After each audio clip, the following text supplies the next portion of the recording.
Outfit ko for today.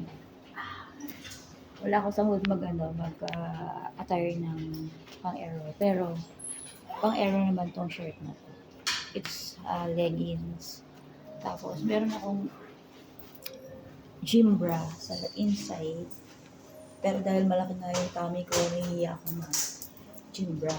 So, I'm gonna wear t-shirt. Mag-workout lang ako ng 1.5 hour kasi para gumaanggaan ang katawan, medyo nag-lose naman ako siguro mga 15 pounds na. So, normally 110 pounds.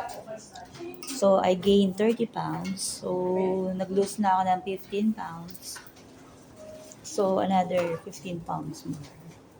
Kasi naramdaman ko na medyo lumiit na yung tiyan ko. Siyempre, proper diet and I have food supplement, F2 and supplement. Bali parang 2 months kung iinawin yan. So, bigay nila yun sa akin kasi matanda ako ng event nila. I paid 5,000 pesos. And they gave us, binigyan ako 3 box of food supplement. Pinamigay ko yung isa, sa akin yung dalawa. So, yan. My outfit for the day. Very early, pero parang tanghali na nga 10 o'clock in the morning already. And after this, I'm going to my clients, corporation. Meron pa rin akong cellulite, nakikita ko pa rin.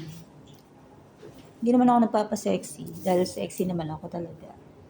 Kaya lang, I need to tight my muscles, yung tummy ko.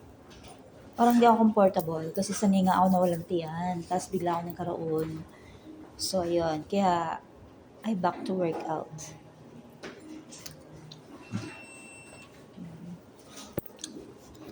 Kasama na sa pagiging vlogger ko, yung mag-vlog. Kasi I'm a YouTuber. Please like and subscribe to my YouTube channel. I'm Jocelyn Mangilit. Hindi na kasi ako nakakagawa ng magagandang content. That's why, yung real life task ko na lang yung ginagawa ko ng content. So, that's for now. Thank you for watching. Mag-gym na ako.